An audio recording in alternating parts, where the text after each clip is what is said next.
మహా ఎండకు కాలిన అరణ్యంలో నిన్ను స్నేహించువాడను నేనే.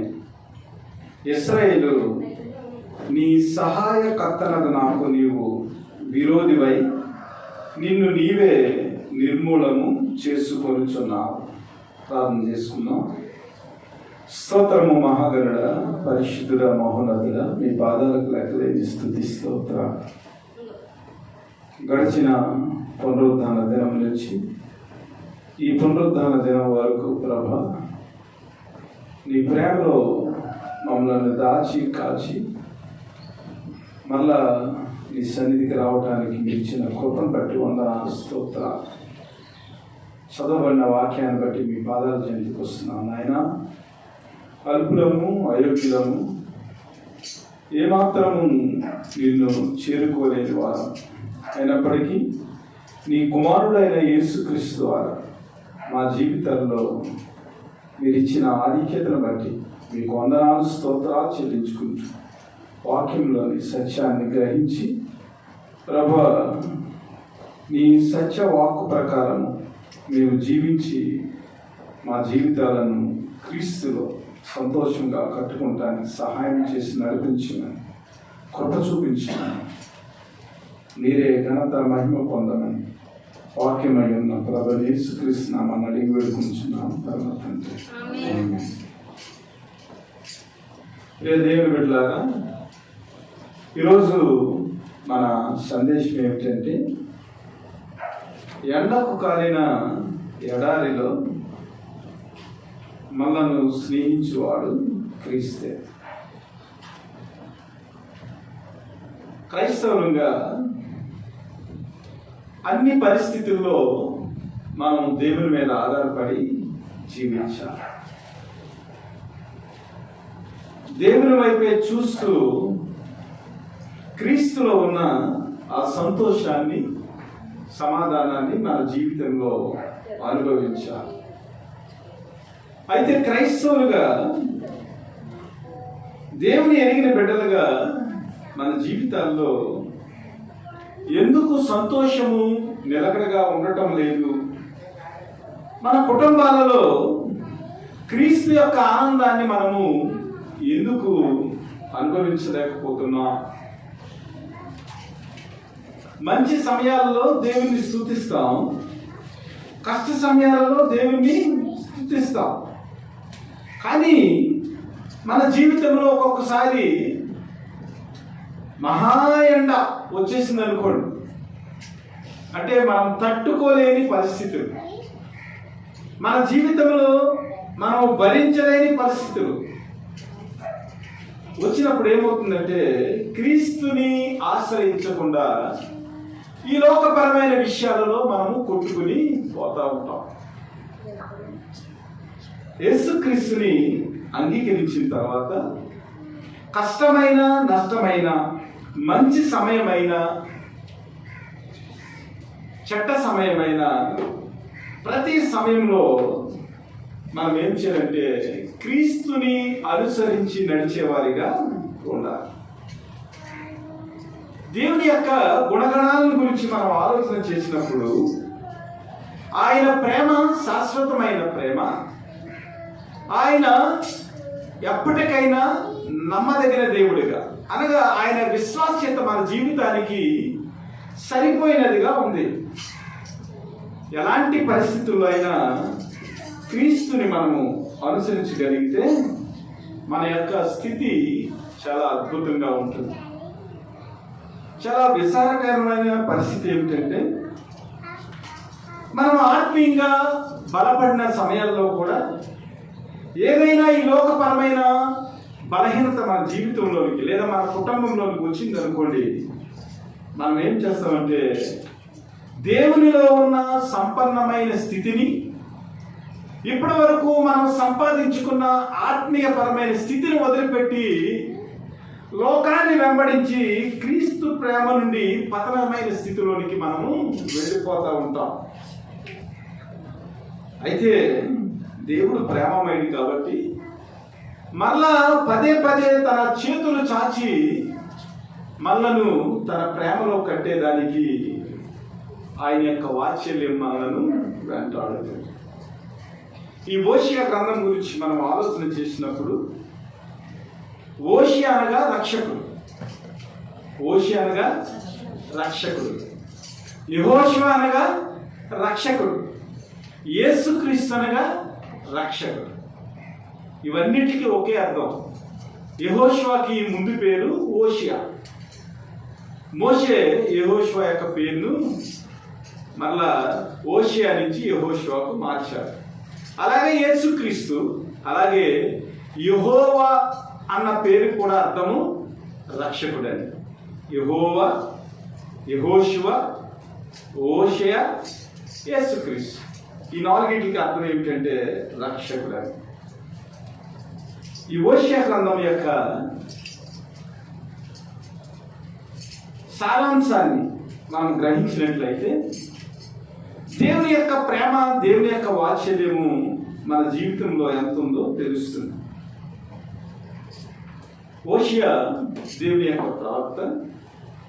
దేవుడు ఓషియాకి ఏం చెప్పాడంటే, ఓషియా నీవు గోమెరును చేసుకో, ఆమెను చేసుకున్న తర్వాత నిన్ను పవిత్రపరిచి మంచి జనాంగంగా నిన్ను చేస్తాను అని చెప్పాడు.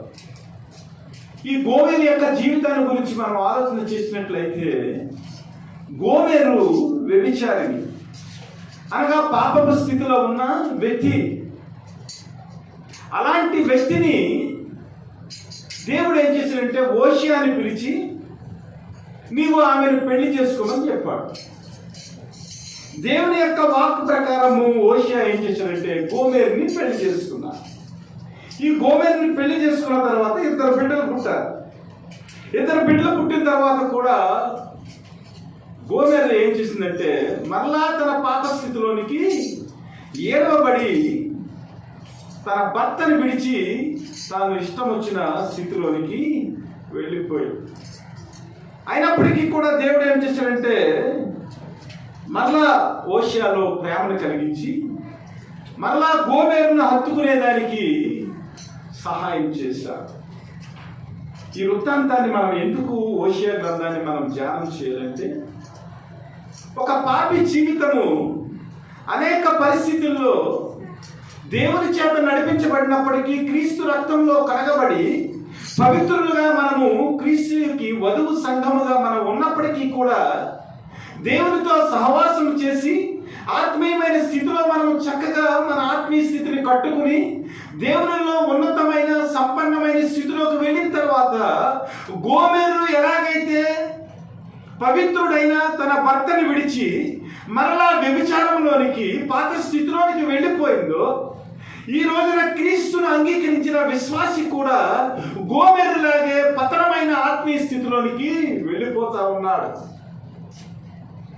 దేవుడు ఎంత గొప్పగా మాట్లాడాడంటే గోమెరును గురించి మాట్లాడుతూ అంటాడు, ఇదిగో నీ యొక్క స్థితి చాలా దారుణమైన స్థితిలో ఉంది, ఆకోరు లోయలా ఉంది నీ స్థితి, పతనమైన స్థితిలో ఉంది. ఆధ్యాత్మిక స్థితిలో దేవుని మీద తిరుగుబాటు చేసి దేవుని యొక్క మాటలు వినకుండా నీవు ఆకోరు లోయలాగా నువ్వు అయిపోయావు. ఆకోరు లోయలో మనం చూసినట్లయితే ఆకాను యొక్క జీవితంలో చాలా విషమ పరిస్థితి. దేవుని మాటని ఎదిరించినందుకు ఆకోరు లోయలోకి తీసుకెళ్లి ఆకాను యొక్క కుటుంబాన్ని ఇశ్రాయేలీలందరూ కూడా మరి రాళ్లతో కొట్టి చంపి అక్కడ రాళ్ల కుప్ప వేసినట్లుగా మనం చూస్తాం. ఆకోరు లోయ అనగా విషాదమైన లోయ, కన్నీరు లోయ, ఏడుపు లోయ. కానీ ఆకోరు లోయ లాంటి జీవితాన్ని, కన్నీటి జీవితాన్ని ప్రభు ఏం చేస్తున్నాడంటే నిరీక్షణ ద్వారంగా మారుస్తానని అక్కడ ఉన్న గోమెరుతోటి యోషియా ప్రవర్త మాట్లాడినట్లుగా మనం చూస్తూ ఉంటాం. అలాగే ప్రభువైన యేసుక్రీస్తు మనల్ని ప్రేమించి ఆకోరు లోయ లాంటి జీవితాన్ని ఆయన ఏం చేశారంటే నిరీక్షణ ద్వారముగా మార్చారు. అక్కడ మాట్లాడుతూ దేవుడు ఒక గొప్ప ప్రేమ వాత్సల్యాన్ని మనకు కనపరుస్తూ ఉన్నాడు. అదేమిటంటే 2వ అధ్యాయంలో మనం చూసినట్లయితే ఓషియా గ్రంథము 2వ అధ్యాయంలో మనం ఆలోచన చేసినట్లయితే 19వ వచనం, నీవు నిత్యము నాకుండునట్లుగా నేను నీతిని బట్టి తీర్పు తీర్చుట వలనను దయాదాక్షిణ్యములు చూపుట వలనను నిన్ను ప్రదానం చేసుకుందును. నీవు యెహోవాను ఎరుగునట్లు నేను నమ్మకమును బట్టి నిన్ను ప్రదానం చేసుకుందును. ఆ దినమున నేను మనవి ఆలకింతును. ఆకాశపు మనవి నేను ఆలకింపగా అది భూమి యొక్క మనవి ఆలకించును. నిజంగా పెళ్లి చేసుకున్న తర్వాత భార్య బయటికి వెళ్ళిపోతే ఆ భార్యను ఆకర్షించి అరణ్యంలోనికి తీసుకుని పోయి అక్కడ దానితో ప్రేమగా మాట్లాడుతాను. ప్రభు యొక్క ప్రేమ ఏమిటంటే మనం ఎలాంటి స్థితిలో ఉన్నా కూడా ప్రభువుకి మనం కావాలి. ప్రభువు మన కొరకు నిబంధన చేస్తా ఉన్నాడు. దేవుని ఎరిగిన వ్యక్తులుగా ఆయనకు నిత్యము మనము ఒక వధువుగా ఉండేదానికి, ఆయన భార్యగా ఉండేదానికి ఆయన ఏం చేస్తున్నాడంటే నీ నీతిని బట్టి కాదు కానీ, నా నీతిని బట్టి కాదు కానీ, దేవుని యొక్క నీతిని బట్టి, దేవుని యొక్క దయాదాక్షిణ్యములను బట్టి దేవుడు మనలను ప్రదానం చేసుకున్నాడు.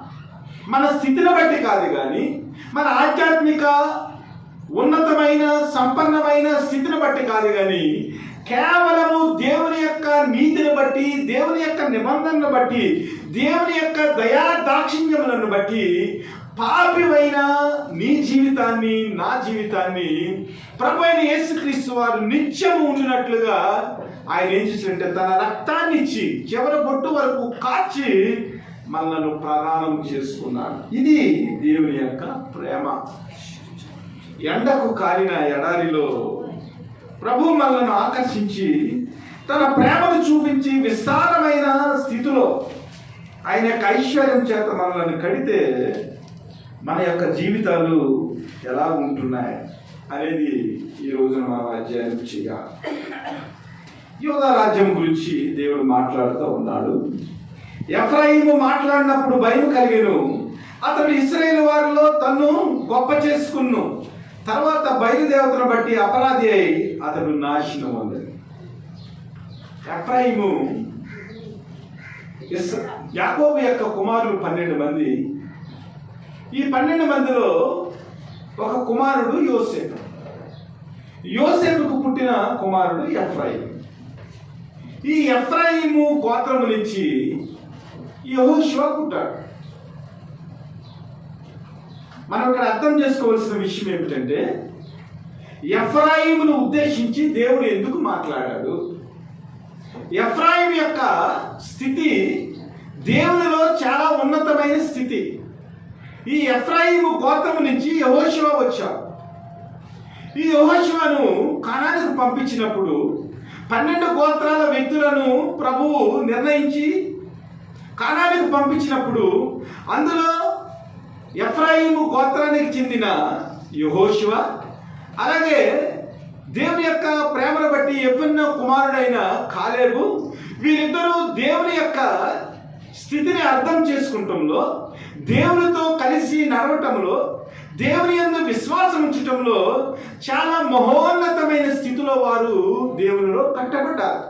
అక్కడికి వెళ్ళిన వారందరూ కూడా దేవుని యందు విశ్వాసం ఉంచకుండా కానానులో ఉన్న శత్రువులందరూ కూడా మహా బలవంతులు, వారిని మనం ఓడించలేము, కాబట్టి మనం తిరిగి ఐగుప్తుకు వెళ్ళిపోదామని అక్కడ ఉన్న వారందరూ కూడా ఇశ్రాయేలీయులకు తప్పుడు సమాచారం ఇస్తే, అలాంటి పరిస్థితుల్లో కాలేబు యెహోషువ కూడా దేవుని యందు భయభక్తులు కలిగి దేవుని మీద విశ్వాసం ఉంచి దేవుని గురించి ఒక మంచి సమాచారం చెప్పినట్లుగా, ఇదిగో నెఫీలీయుల కంటే కూడా, కానానులో ఉన్న బలవంతుల కంటే కూడా మన దేవుడు బలవంతుడు, కాబట్టి బలవంతుడైన దేవుని యొక్క సామర్థ్యమును బట్టి మనం ఏం చేయాలంటే కానానికి వెళ్ళాలని ఒక గొప్ప విశ్వాసాన్ని వారు ప్రదర్శించారు.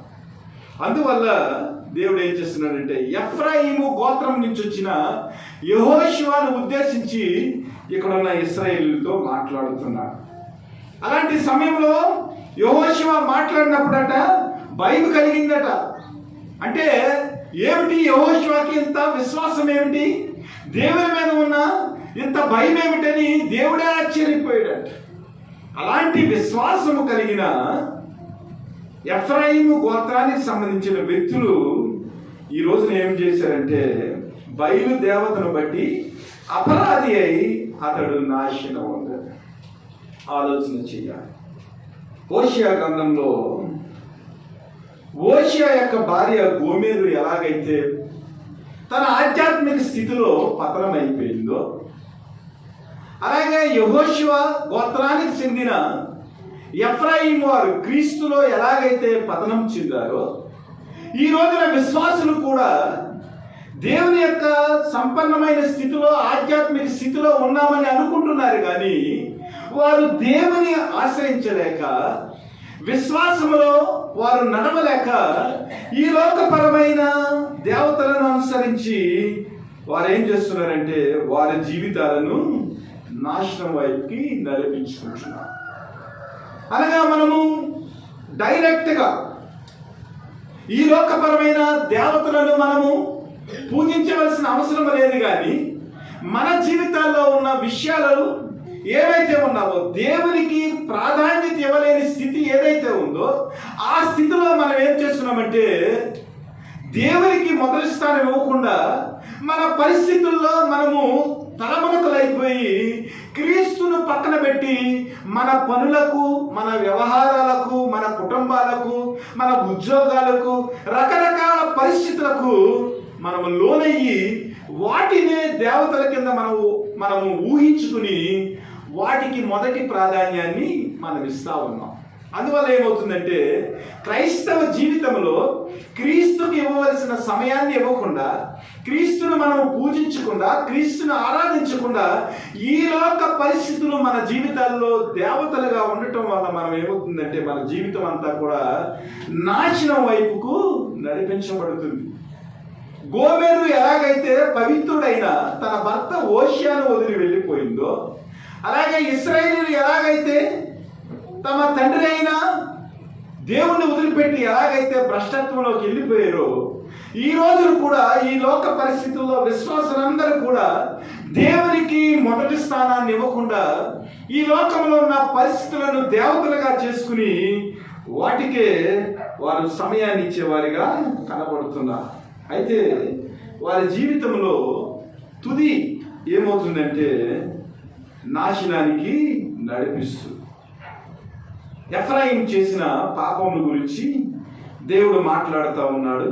ఇప్పుడు వారు పాపము పెంపు చేయుదురు, తమకు తోచినట్లు వెండి విగ్రహములను పోత పోసుకుందురు, అదంతయు పనివారు చేయి పని, వాటికి బలులు అర్పించువారు దూడలను ముద్దు పెట్టుకుండని చెప్పుదురు. కాబట్టి వారు ఉదయమున కనబడు మేఘం వలెను, పెందలకడే గతించు ప్రాతకాలపు మంచు వలెను ఉందురు. కళ్ళములో నుండి గాలి ఎగిరిపడినట్లు పొట్టు వలెను, కిటికీలో గుండా పోపు పొగవలెను నుందురు. మీరు ఐగుప్తు దేశం నుండి వచ్చినది మొదలుకొని యెహోవానగు నేనే మీ దేవుడను, నన్ను తప్ప నీవు ఏ దేవుని ఎరుగవు, నేను తప్ప రక్షకుడు లేడు, మహా ఎండకు కాలిన అరణ్యములో నిన్ను స్నేహించువాడను నేనే. మన జీవితాల్లో రకరకాల పరిస్థితుల్లో మనము క్రీస్తుకి వేరుగా జీవిస్తూ ఉన్నాం. ఇశ్రాయేలు యొక్క పరిస్థితుల గురించి మనం ఆలోచన చేసినప్పుడు వారు ఏం చేస్తున్నారంటే అప్పుడున్న పరిస్థితులను బట్టి అహరోను ఏం చేశారంటే దూడం చేసుకుని మోషే పర్వతం మీదకి వెళ్ళినప్పుడు దేవుని దగ్గర మాట్లాడటానికి వెళ్ళినప్పుడు వారు ఇష్టం వచ్చినట్లుగా వారు వ్యవహరించారు. అయితే దాని యొక్క తుది రూపాన్ని కనుక మనం ఆలోచన చేసినట్లయితే ఎప్పుడైతే దేవునికి సమయం ఇవ్వకుండా, ఎప్పుడైతే దేవుని యొక్క ప్రేమను వారి జీవితాల్లో గమనించకుండా ఇష్టం వచ్చినట్లు వారు ప్రవర్తించిన ప్రతిసారి కూడా వారి జీవితాల్లో నష్టాన్ని చూసిన వ్యక్తులుగా కనబడతా ఉన్నారు. అయితే ప్రభు ప్రేమ ఏమిటంటే వారు ఐగుప్తు దేవతలను వారు చేశారు, వాటిని ముద్దు పెట్టుకున్నారు. అనేక పరిస్థితుల్లో వారి యొక్క జీవితము దేవుని యొక్క స్థితి నుంచి మరి పతనమైన స్థితిలోనికి వెళ్ళిపోయి, అయినప్పటికీ కూడా దేవుడు ఏం చేస్తున్నాడంటే వారితో మాట్లాడుతూ ఉన్నాడు. అయ్యా, మీరు పతనమైపోయిన స్థితిలో ఉన్నారు. ఐగుప్తు నుంచి రప్పించిన దేవుడని నేను తప్ప వేరే రక్షకుడు లేడు. అయితే మీరు పతనమైన స్థితిలోనికి వెళ్ళిపోయారు కాబట్టి అలాంటి పతనమైన స్థితిలోనికి పడిపోయిన మిమ్మల్ని మరలా నేనేం చేస్తానంటే ప్రేమతో మాట్లాడి మీతో స్నేహము చేసి మహా ఎండకు కాలిపోయిన అరణ్యంలో ఉన్న పరిస్థితుల్లో ప్రజలు ఎలాగైతే ఉంటారో మీ జీవితంలో కూడా కష్ట సమయాలలో, నష్ట సమయాలలో మీరు ఏ పరిస్థితుల్లో ఉన్నప్పటికీ నేనేం చేస్తానంటే మరలా మిమ్మల్ని హత్తుకుని స్నేహించి పూర్వస్థితిని, మీకు సంపన్నమైన స్థితిని ఇస్తానని దేవుడు ఇశ్రాయేలీయులతో మాట్లాడుతూ ఉన్నాడు. వారు చేసిన అపరాధంలోని క్షమించాడు. మరలా వారిని హత్తుకుని వారికి ఉన్నతమైన స్థితిని కలుగజేశాడు. దేవుడు స్నేహించిన తర్వాత వారి స్థితి ఎలాగ మారిందంటే, తర్వాత వారికి మేత దొరకగా వారు తిని తృప్తి పొంది గర్వించి నన్ను మరచిరి.